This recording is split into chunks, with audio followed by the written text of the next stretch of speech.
শ্ৰী গোবিন্দৰ চৰণত এটি শ্লোকেৰে সহিতে প্ৰণিপাত জনাইছোঁ। তেৰাই যাতে এই অনুষ্ঠানৰ প্ৰতি ভক্তসকলৰ প্ৰতি কৃপাশীষ বৰ্ষণ কৰে। জয়স্য প্ৰভা প্ৰভৱতু জগদণ্ড কৌটি কৌটি সশেষঃ বসুধাদি বিভূতি ভিন্নম তদ্ব্রহ্মম নিষ্কলম অনন্তম অশেষভূতম গোবিন্দমাদি পুরুষম তমহং ভজামি গোবিন্দমাদি পুরুষম তমহং ভজামি। ভৰুৱা বৰনামঘৰত যি ভাগৱত পাঠৰ আজি অনুষ্ঠান অনুষ্ঠিত কৰা হৈছে, এই স্থূল বৈকুণ্ঠ স্বৰূপ নামঘৰত উপস্থিত থকা আমাৰ শ্ৰদ্ধাৰ নৰাবাৰী সত্ৰৰ সত্ৰাধিকাৰ, ডিফলু সত্ৰৰ সত্ৰীয়া প্ৰমুখ্যে, সত্ৰীয়াসকল, নামাচাৰ্য তথা আমাৰ শ্ৰদ্ধাৰ পাঠকবৃন্দ, আমাৰ শ্ৰদ্ধাৰ ভাগৱত প্ৰেমী ৰাইজ, আইসকল, এই অনুষ্ঠানৰ মূল সেৱকী দুলুপ্ৰসাদ বৰদলৈ প্ৰমুখ্যে, পৰিয়ালৰ সদস্যসকল, জয় জয়তে আপোনালোক সকলোলৈকে আমাৰ ভক্তিভৰা শ্ৰদ্ধা আমি আগবঢ়াইছোঁ।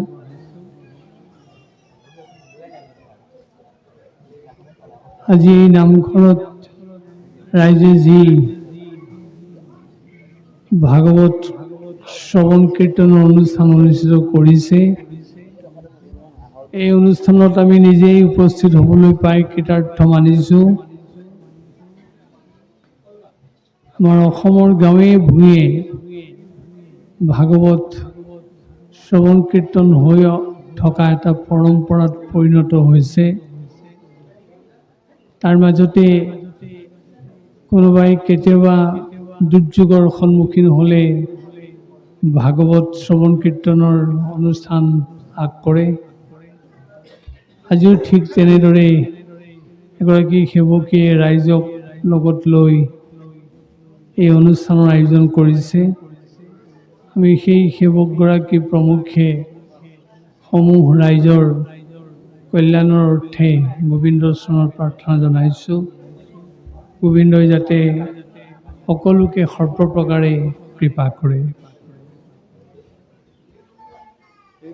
ভাগৱত বুলি কোৱাৰ লগে লগে আমি সেই আক্ষৰিক তাৎপৰ্যৰ কথা ক'ব পাৰোঁ, যি আক্ষৰিক তাৎপৰ্যই প্ৰকৃতাৰ্থত আমাৰ জীৱনৰ লক্ষ্য, উদ্দেশ্য আৰু পৰিশীলিত জীৱনৰ কথা কয়। সেই ভাগৱতৰ আক্ষৰিক তাৎপৰ্য কি তাকে আমি অকণমান আলোচনা কৰিছোঁ। ভাগৱত, এই 4 অক্ষৰযুক্ত হৈ ভাগৱত হৈছে। প্ৰত্যেকটো অক্ষৰৰে এক তাৎপৰ্য আছে। সেই তাৎপৰ্য এনেধৰণৰ: ভাতিতি সৰ্বলোকেষু গীয়তে সনকাদিভি বৰ্ততে ত্ৰিষু বেদেষু ত্ৰয়তে সকলং জগত। অৰ্থাৎ যি শাস্ত্ৰই সকলো লোকতে জ্ঞানৰ পোহৰ বিলায়, সেই অৰ্থত কোৱা হৈছে ভা। গীয়তে সনকাদিভি, সনক, সনন্দ, সনত কুমাৰ, সনাতন প্ৰভৃতি ঋষিমুনিসকলে যি শাস্ত্ৰ অধ্যয়ন কৰি, গান কৰি আত্মতৃপ্তি লাভ কৰিছিল, সেই অৰ্থত কোৱা হৈছে গ।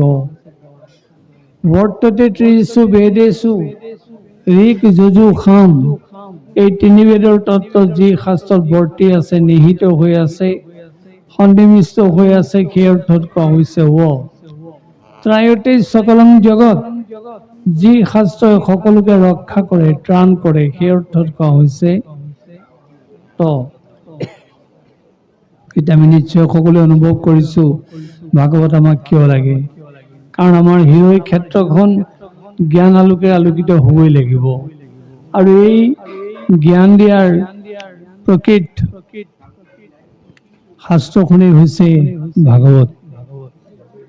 আৰু যেনেকৈ চাৰি সিদ্ধই ভাগৱত কীৰ্তন কৰি আত্মতৃপ্তি লাভ কৰিছিল, আমাকো কোৱা হৈছে যে ভাগৱতৰ যোগেদি আমি আত্মতৃপ্তি লাভ কৰিব পাৰোঁ। আমি সকলোৱে জানো আমাৰ জীৱনটো পৰিশীলিত কৰিবলৈ হ'লে শাসন লাগিব। আমাক যি শাস্ত্ৰই শাসন কৰে সেই শাস্ত্ৰৰ নামেই হৈছে ভাগৱত। প্ৰকৃতাৰ্থত আমাক বেদে শাসন কৰে, কিন্তু বেদৰ সাৰ সংগ্ৰহী গ্ৰন্থ শ্ৰীমদ ভাগৱত। আৰু সেই আমি পোনে পোনে বেদৰ ওচৰলৈ যাব নোৱাৰিলেও যদি ভাগৱতৰ আশ্ৰয় গ্ৰহণ কৰোঁ, সেই ভাগৱতৰ যোগেদি আমাৰ জীৱনটো আমি পৰিশীলিত কৰিব পাৰোঁ। আৰু আমি সকলোৱে পৰিত্ৰাণ বিচাৰোঁ, ভাগৱতে আমাক পৰিত্ৰাণ দিয়ে। সেয়ে ত শব্দটোৰ অৰ্থ ৰক্ষা কৰা, পৰিত্ৰাণ কৰা। আৰু আমি যেনেকৈ জন্ম হৈছোঁ, আমাৰ সকলো জীৱৰে এদিন পতন আছে, মৃত্যু আছে। আমি ঐহিক লোকত যেনেকৈ পৰিত্ৰাণ বিচাৰোঁ, মৃত্যুৰ পিছত পাৰলৌকিক জীৱনতো আমি পৰিত্ৰাণ বিচাৰোঁ। সেই পৰিত্ৰাণ দিব পাৰে আমাক ভাগৱতে। সেইকাৰণে আমাক ভাগৱত লাগে।